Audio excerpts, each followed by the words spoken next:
Então, a nossa mente é muito mais complexa do que as equações. Então, se você entende o subjetivismo dessa forma, você abre espaço para quê? Para a criatividade e para a autonomia das nossas escolhas. Criatividade de cada um de nós e a autonomia das escolhas de cada um. E, portanto, nós estamos ligando esse subjetivismo ao famoso, né, individualismo metodológico que o André tratou tão bem aqui. Que nada mais é do que a visão de que os resultados do mercado resultam dos atos de escolha individuais. Claro que você pode somar o consumo de todos nós aqui e chegar ao consumo da sala. Pode somar a renda de cada um e chegar à renda da sala. Isso é uma coisa. Agora, quem decide não é a sala, é cada um de nós. Quanto vai consumir e quanto ganha. É uma visão holística, né? A macroeconomia é uma visão holística.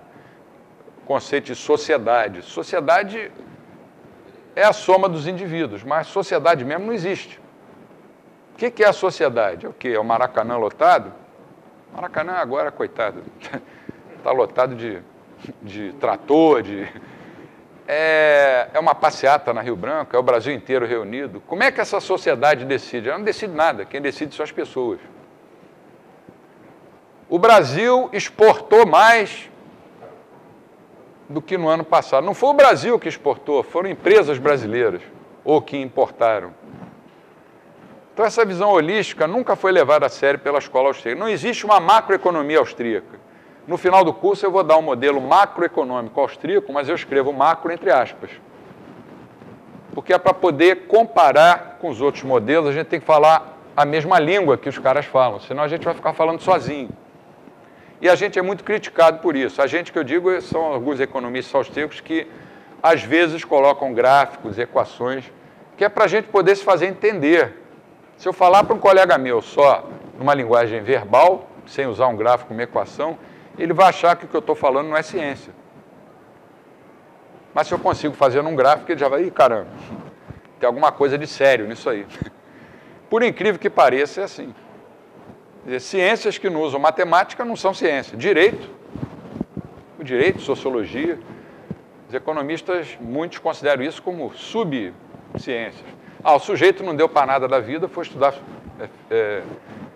sociologia. O outro não quer nada, só quer um emprego público, vai estudar direito.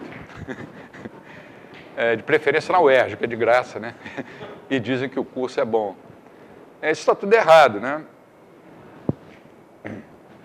A teoria econômica, então, deve lidar com os fatores que determinam as escolhas individuais e não com interações entre magnitudes objetivas. Você pode pegar como exemplo aquilo que eu falei ainda agora. Você pode dizer, por exemplo, que o consumo do país inteiro é igual a 100 mais, sei lá, 0,8 da renda, menos os impostos. T é tributos, Y é renda, Y menos T é renda disponível.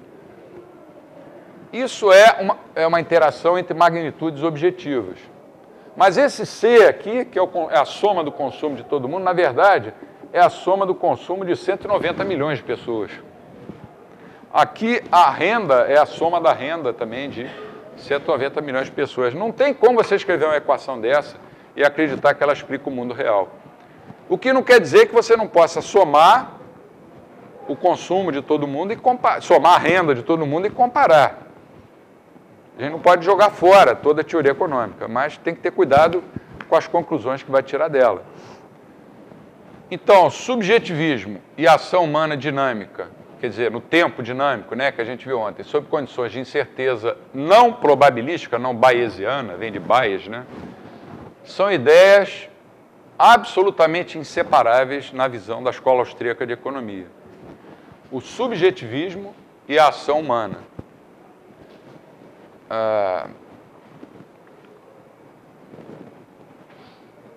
Olha como a coisa é complexa. Quando um agente, quer dizer, um indivíduo que age, escolhe um certo curso de ação, não é só a ação que ele escolhe naquele momento. Essa ação vai requerer um curso de futuro de outras ações dele. Por exemplo, se ele compra um carro, no futuro, o curso de ações vai ser ele pagar IPVA, todo ano fazer vistoria, fazer reparos no carro, botar gasolina, ou combustível, né? Então, quando ele escolhe um curso de ação, as consequências dessa escolha vão depender, pelo menos parcialmente, dos cursos de ação que outros indivíduos escolheram. Estão escolhendo ou ainda vão escolher. Por exemplo, se ele compra um carro, mora numa região afastada e não tem nenhum posto de gasolina, de abastecimento perto da casa dele, e alguém resolve abrir um posto de gasolina do lado da casa dele, isso vai afetar a decisão dele e o curso futuro daquela ação que ele tomou naquele momento. Então, como é que você pode saber entre bilhões de pessoas no mundo inteiro, como é que essas coisas vão acontecer se elas estão escondidas na mente de cada um? Essa é a visão austríaca. Se considerarmos um mundo em que impere a autonomia das decisões individuais, o futuro não apenas é eventualmente desconhecido. Se você diz assim, o futuro, eventualmente, agora eu não sei. Mas quando você fala isso, você está admitindo que você poderia aprender gradualmente como seria esse futuro. Para os austríacos, o futuro simplesmente não pode ser conhecido nem aprendido. Como diz o velho ditado, nossos avós falavam, o futuro a Deus pertence. Como é que eu vou saber como vai ser o mercado de imóveis em 2035, na Barra da Tijuca? Quanto vai valer o dólar daqui a 3 anos em relação ao euro e à moeda chinesa, yuan? Então, olha, o futuro, para nós, eu vou usar a palavra desconhecível. Ele não é desconhecido, ele é desconhecível. Você não pode conhecer o futuro por causa do subjetivismo e da autonomia das mentes individuais. E a ignorância, definida como imperfeição do conhecimento, ela não pode ser eliminada aos poucos ou assintoticamente, ou evitada por algum processo, por mais inteligentes que as pessoas sejam. Por isso, certos expedientes teóricos, analíticos, que transformam a ignorância numa mera variante do conhecimento, olha que ponto os economistas chegam, não refletem a ação humana no mundo real.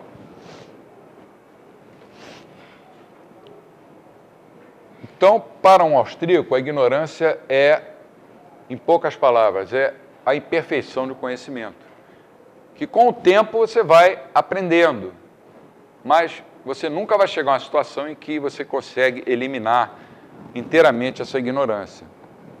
O terceiro conceito é o conceito de ordens espontâneas, que também já foi falado aqui no curso. São classes intermediárias de fenômenos específicos da ciência da ação humana ou praxeologia. São instituições que se situam entre o instinto e a razão. Elas resultam da ação humana, mas não da execução de qualquer desígnio humano. Uma ordem espontânea é alguma coisa que é fruto da ação humana, mas não do planejamento. Uma coisa que foi acontecendo naturalmente, não foi planejada. Ninguém sentou para decidir como é que a gente vai inventar o sistema monetário. Como é que o sistema monetário se desenvolveu? No início era economia de trocas, de escambo. Você tinha que ir ao mercado, que era um lugar físico, né? Hoje você fala mercado, é uma coisa virtual. Antigamente o mercado tinha um lugar lá que as pessoas faziam as trocas. Muitas cidades da Europa você ainda tem lá esses mercados. Você era um criador de galinhas e queria comprar feijão. Você tinha que pegar as galinhas que você tinha excesso, pegar as galinhas todas e carregar para o mercado. Olha a trabalheira que dava. Todos aqueles bichos cacarejando no meio do caminho, você correndo atrás de galinha no meio da rua. Tinha que chegar no mercado e perguntar a alguém: quem quer comprar as minhas galinhas? Mas não tinha dinheiro, ninguém usava moeda. Então você tinha que encontrar alguém que quisesse as suas galinhas e ao mesmo tempo tivesse disposto a trocar as suas galinhas pelo feijão que ele estava disposto a vender. Olha o custo de transação de cada operação dessas. Com o passar do tempo, ordem espontânea. Com o passar do tempo, ninguém planejou nada, mas descobriram que algumas mercadorias eram mais aceitas do que outras. A primeira delas, a mais conhecida, não é a única, é o sal. Porque o sal, ele tem as características físicas que normalmente se exige de uma moeda. Ele tinha muita utilidade na época, porque não existia frigorífico, não tinha geladeira, ele era usado para conservar alimentos. Ele é mais ou menos fácil de transportar e não é perecível.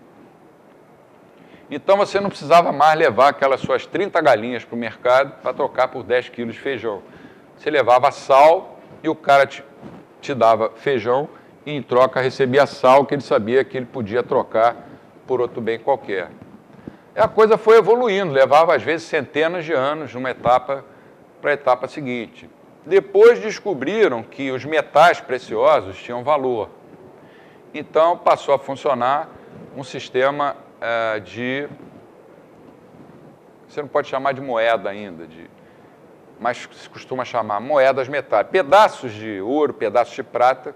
Na Birmânia, até o século XIX, ainda se usava pedaços de prata como moeda. Você ia, por exemplo, numa peixaria, quanto custa esse peixe aí? O cara falava 5 gramas de prata. Aí o cara chegava a olhar, metia o olho assim, dava uma cacetada na prata, geralmente ele cortava para ficar com peso maior, né? Você levava o peixe, ele ficava com a prata. Depois que descobriram o processo de cunhar moedas, a coisa ficou mais fácil. E as moedas eram lastreadas 100% no metal, ou ouro, ou prata. Mais tarde, descobriram que se podia enganar as pessoas e começaram a tirar um pouco do teor metálico de cada moeda. Elas iam pesando cada vez menos. Até que chegou um dia que os tataravós dos banqueiros atuais descobriram: pô, é perigoso andar com ouro e prata por aí. Eu sou um cara respeitado na cidade, eu sou um cara rico, eu vou me responsabilizar e vou ganhar dinheiro em cima disso. Quem quiser, eu vou abrir uma banca. A banca. Na Itália, banco é banca, né? Isso é uma banca. Fico do lado de cá, você chega, traz teu ouro, me dá, eu te dou um certificado. É o tataravô do certificado de depósito bancário, CDB. Nominativo. Eu digo: senhor Christian Vombon depositou aqui tantas onças de ouro. Só ele poderia vir aqui e resgatar as onças. Eu ia cobrar alguma coisa a ele para guardar o ouro dele e ele poder andar pela cidade sem risco de assalto.